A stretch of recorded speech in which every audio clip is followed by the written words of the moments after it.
When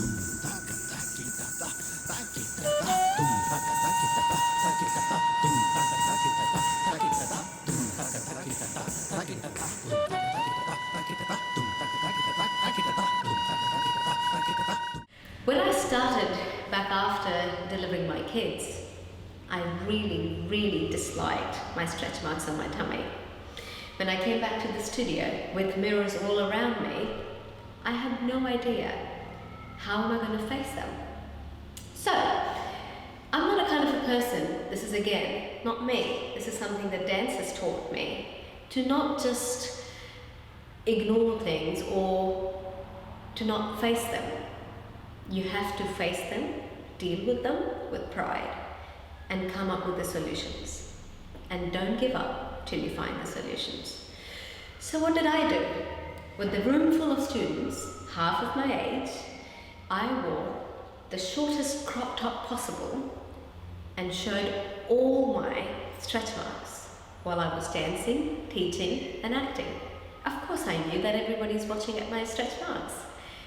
So what did I do? I kept letting them look at it. I kept looking at it myself when I was dancing and watching myself in those mirrors. And I kept doing that till they didn't bother me anymore. The philosophy behind it was I tackled or I dealt with something that I hated the most with something that I loved the most. I loved dancing and acting the most, and I hated my stretch marks the most. And I kept doing that, kept facing them till they didn't bother me anymore. Hello, my name's Aarti Bajaj, and I will be talking to you about Indian classical and contemporary dancing. Yes, Indian classical dancing is not just about steps or just the repertoires. It goes beyond that. The main purpose or the main motive behind Indian classical dancing are divided into three different things. The first one being, what is the expression that the artist wants to communicate with the audience? The second being, what medium is that artist going to take or use in order to express that expression? And the third one being, how has the audience that's watching that artistic expression, how have they perceived it? That is what Indian classical dancing does, no matter whichever repertoire it follows. Indian classical dancing is a wide umbrella that is used for various performing arts that comes under the term Indian classical dancing. According to the scholars, we have 8 Indian classical dance forms, namely Bharatnatyam, Kathak, Kuchipudi, Odissi, Kathakali, Satariya, Manipuri, and Mohiniyattam. Other 3, which the other scholars have added to it, and they are Charu, Yakshagana, and Bhagavad Mela.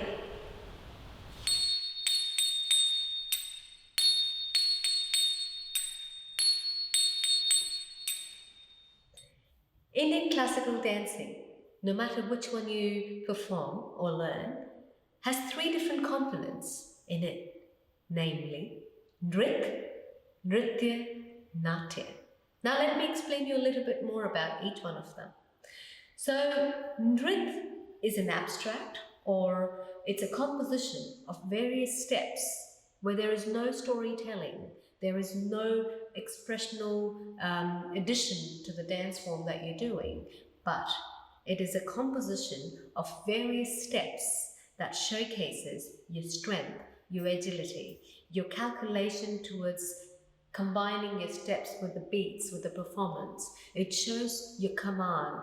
It also helps you to trigger, to increase your capacity, the creative capacity to link with the logical capacity of the brain.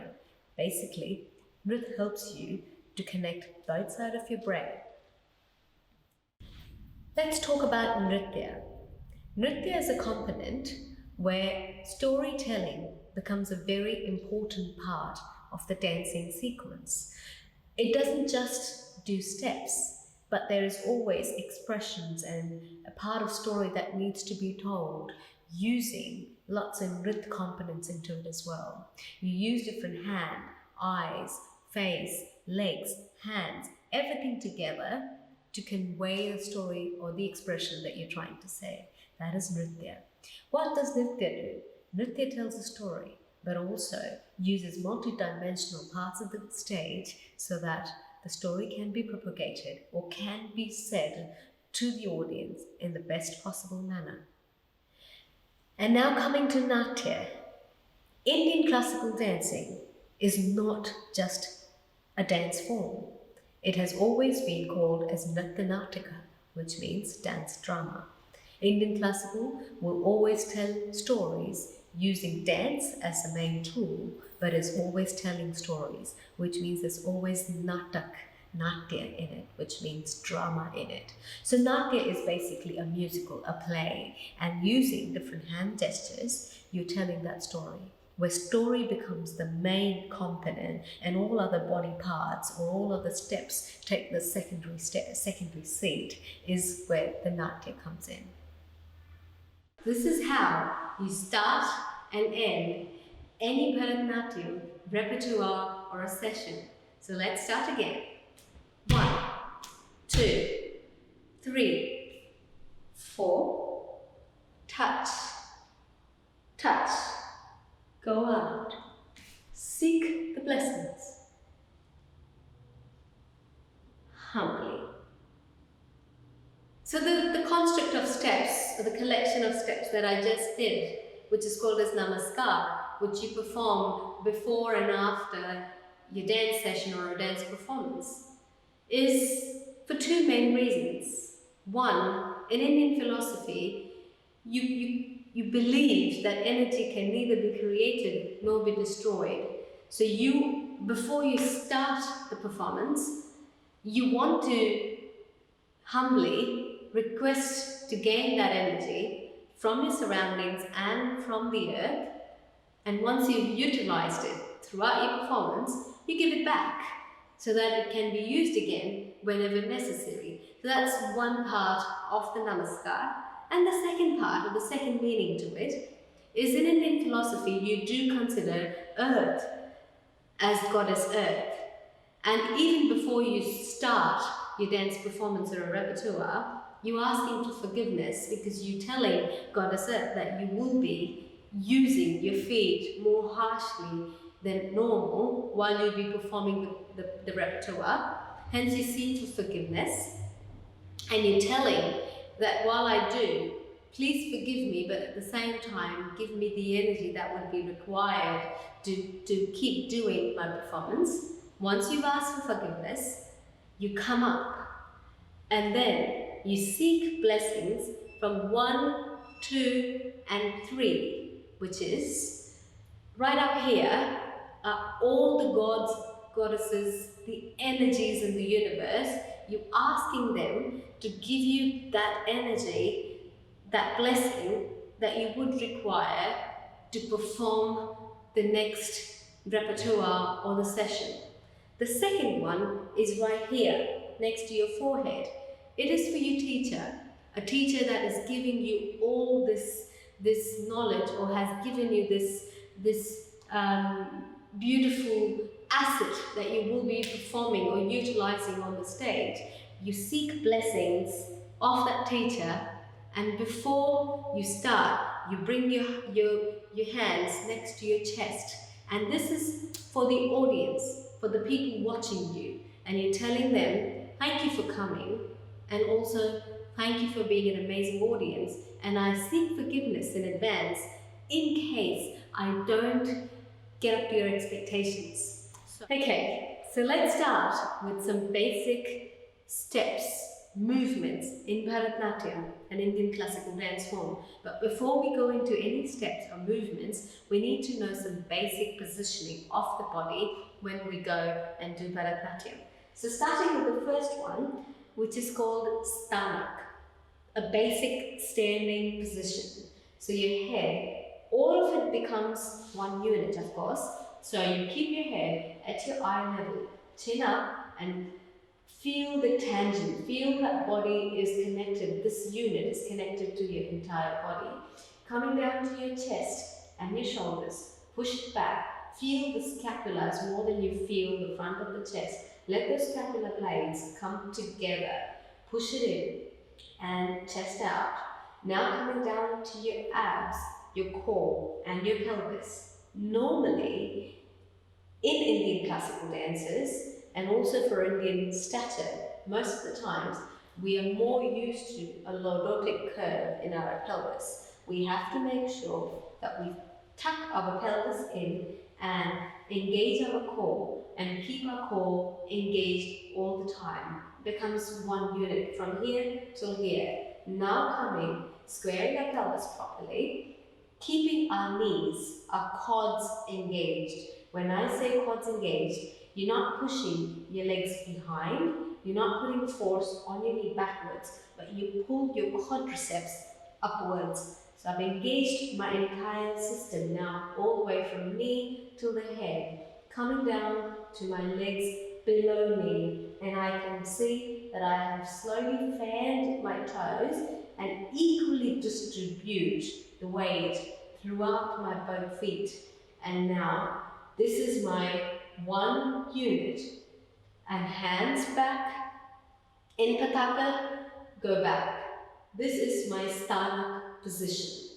Feet together, weight equally distributed, pelvis tucked in, engaging the core, relaxing my breath, taking my scapulas together at the back, neck relaxed, chin up, and looking at the eye level. The first position is Sthanak. The next one that we will be using a lot in most of our dancing is Aramandi. So from the same position that I am, I fan or move the toes outside in an eversion position. And if you see, there will be almost about 3 to 4 fingers distance in between my two heels. So you take this position, still everything in the unit stays as it is. All we've done is just externally rotated our hips and inverted the body from the bottom. And now from here, you go down in a half squat position. Keep those hands still there and remember to engage your pelvis, your core, relax your neck, chin stays in a nice uplifted neutral position, eye level still there, and this is called Aramandi. The next most important position that we do use quite a lot as well in Bharatnatyam is keep everything as it is. Now lower your body down completely by lifting your heels up and still the unit stays as it is. Your heels are up, you're on your toes, and it's called Mandi. So Mandi, Aramandi, and bring it together, Sthanak. So these are 3 basic positions. Of course, you can go in detail with different Pada Vedas. Pada means legs, feet movements, your stances, different stances of the body. There are many, like half lunge, front. We're not talking about them at this stage, but these are just the basic movements. Before you get into this, you have to always make sure that your body is nice and warmed up, like any other dance. So, must warm up, must cool down before you get into any routine. There are many warm-up exercises that you do as you progress into the dance form. But first, initially, when you start, you want to just get your body used to the isometric and the movements that you're going to be using in your regular dance movements. So the first one, as we spoke, is Sthanak. Let's just get used to engaging all those components that we spoke about, tucking our pelvis in, engaging. The breathing becomes a very important part. When the breathing becomes natural and when everything comes into its alignment, even without thinking, that's when you will be able to then tap into other parts of the brain, which is remembering the steps, coming up with the creativity, understanding the expressions. So it's firstly very important for the positions to become your normal, second nature. So all I'm doing is first getting my body into engagement of core, breathing, and just stay there. And then from here, fan, bring it in. Fan, bring it in. Fan, bring it in. So I'm fanning my toes outside and bringing it in. Fan, bring it in. Fan, and then you can keep the posture, you can hold the support for a bit, tuck it in, suck your belly in, as in engage your core, and out, in, out, in, out, in. This time go down, squat. 3, 2, 1, and come up. Make sure the unit stays the same. Go down, arm and knee. The knees always have to point out. And come up. Back again. Keep breathing. And come. So we went from Sthana to Ardha Mandi. And now from Ardha Mandi, we go down to Mandi, which is complete squat, we're sitting down. Ardha Mandi. So, Sthana, Ardha Mandi. We've done this exercise for a few times, and now what we have to do is from Ardha Mandi, we go down to Mandi. So you can take the support initially and still keeping sure that the entire upper part of the unit is engaged. That's the most important thing. So let's keep the support on for some time. There's 3 to 4 fingers distance in between. Your legs are abducted, the hips are abducted and inverted outside. And now on the count of 3, 2, 1, from Ardha Mandi to Mandi. Mandi is full squat. So ready? So I'm going Ardha Mandi. Now going down and making sure as you go, the unit still stays 1 and your heels come up. Ready? 3, 2, 1. So you can see my heels are up in there and you can just stay there. 3, 2, 1. In normal dancing, your hands will be behind your back like that. So what you have to do, once you get used to this movement, you slowly take one hand off and the other hand off and making sure you attain or you gain that stability. So ready? Let's go up again on the count of 3, 2, 1. Coming Ardha Mandi only. Going again, Mandi. Coming up again in Ardha Mandi. Come down again. Come up again. Ready? And now come back and stand. Bring your feet together and stand straight. So, let's down again from Sthana, Ardha Mandi to Mandi, all at the count of 3s. Ready? Engage everything, keep everything as one unit. 1, 2, 3. Fan your feet, abduct and go down. 3, 2, 1. Stay there, keep breathing, go down and remember to lift your heels up. 3, 2, 1. If you can, let go of a hand. 3, 2, 1. If you can, 3, 2, 1. If you can, come up. If you can't, put one hand. If you can't, put both.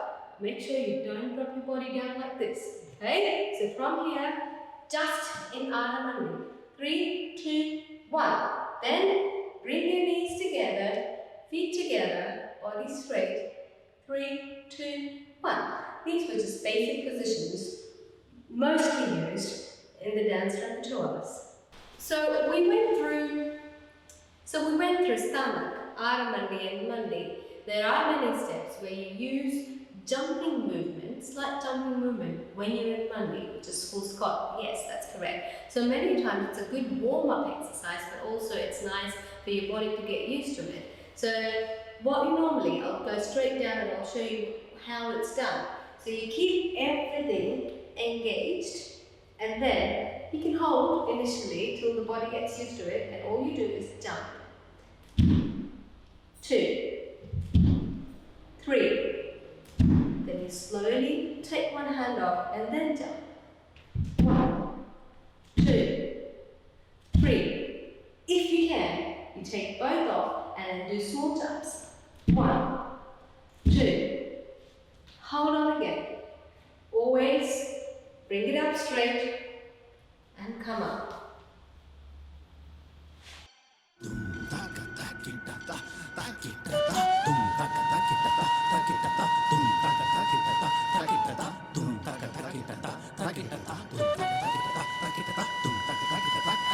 Two basic components, or something that you do or learn as beginners, is going to the nrit part, which is basic steps part where you start. You can call it ABCDs of Bharatnatyam. It's called ardavus. So ardavus are collection of steps, and the first ardavu, or the A of Bharatnatyam, is tattaravu. Tattaravu has 8 steps. Here you only learn the first basic stamping of the feet, how you stamp your feet in Bharatnatyam. And the second most important thing, which you use as the basic grammar or basic component, the most important component in dancing in Bharatnatyam or even any classical dance form, is lay. Lay means speed. There are 3 speeds that you perform any step, any dance movement or any repertoire, which is vilambit lay, madhya lay, drut lay. Vilambit lay is the slowest. Madhya lay is the medium speed. Drut lay is the fastest speed. Let me show you and then explain you a little bit more. Okay, so remember, from Stanak, you go in Aramandi. You stay in Aramandi, just learning to stamp your feet. When you learn or when you perform the step, usually you have your hands behind your back, lower back, body engaged in Aramandi.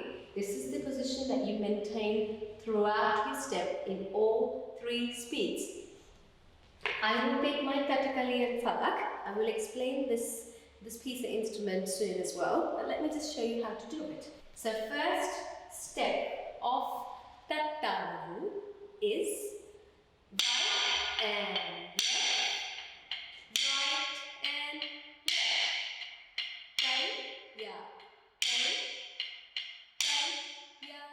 Let me show you. So it's the first A of Bharatnatyam. So you have an Aramandi, tuck everything in, and then vilambit lay, tattaravu, first step.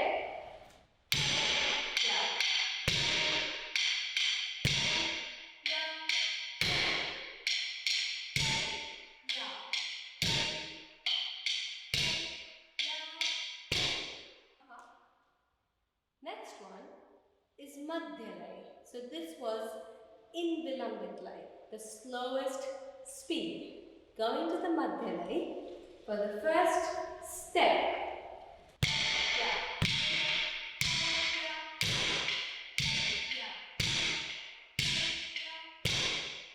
The third one is the drut lay, the fastest one.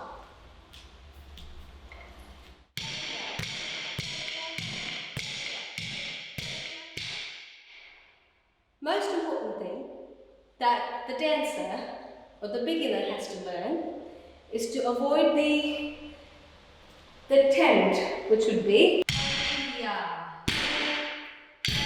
keep moving your body. No. Everything stays one unit. When you lift your leg, you don't lift or sway your body. Everything's still connected. Yeah. No going up, down.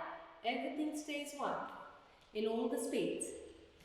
Let me explain you Vilambit, Madhya, Drut, the 3 speeds that we spoke about. So let's say Vilambit is speed X.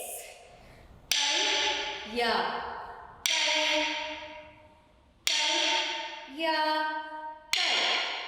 Then the Madhya would be 4x. which is ya, ya, and Drut Lay, which is the fastest, will be 8x.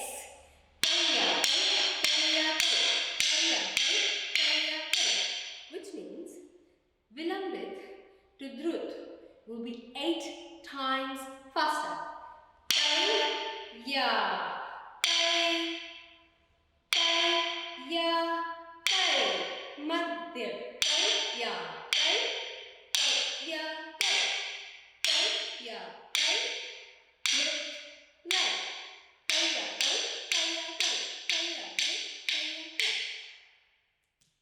This is how you start and end any Bharatnatyam repertoire or a session. So let's start again. 1, 2, 3, 4. Touch, touch. Go out. Seek the blessing.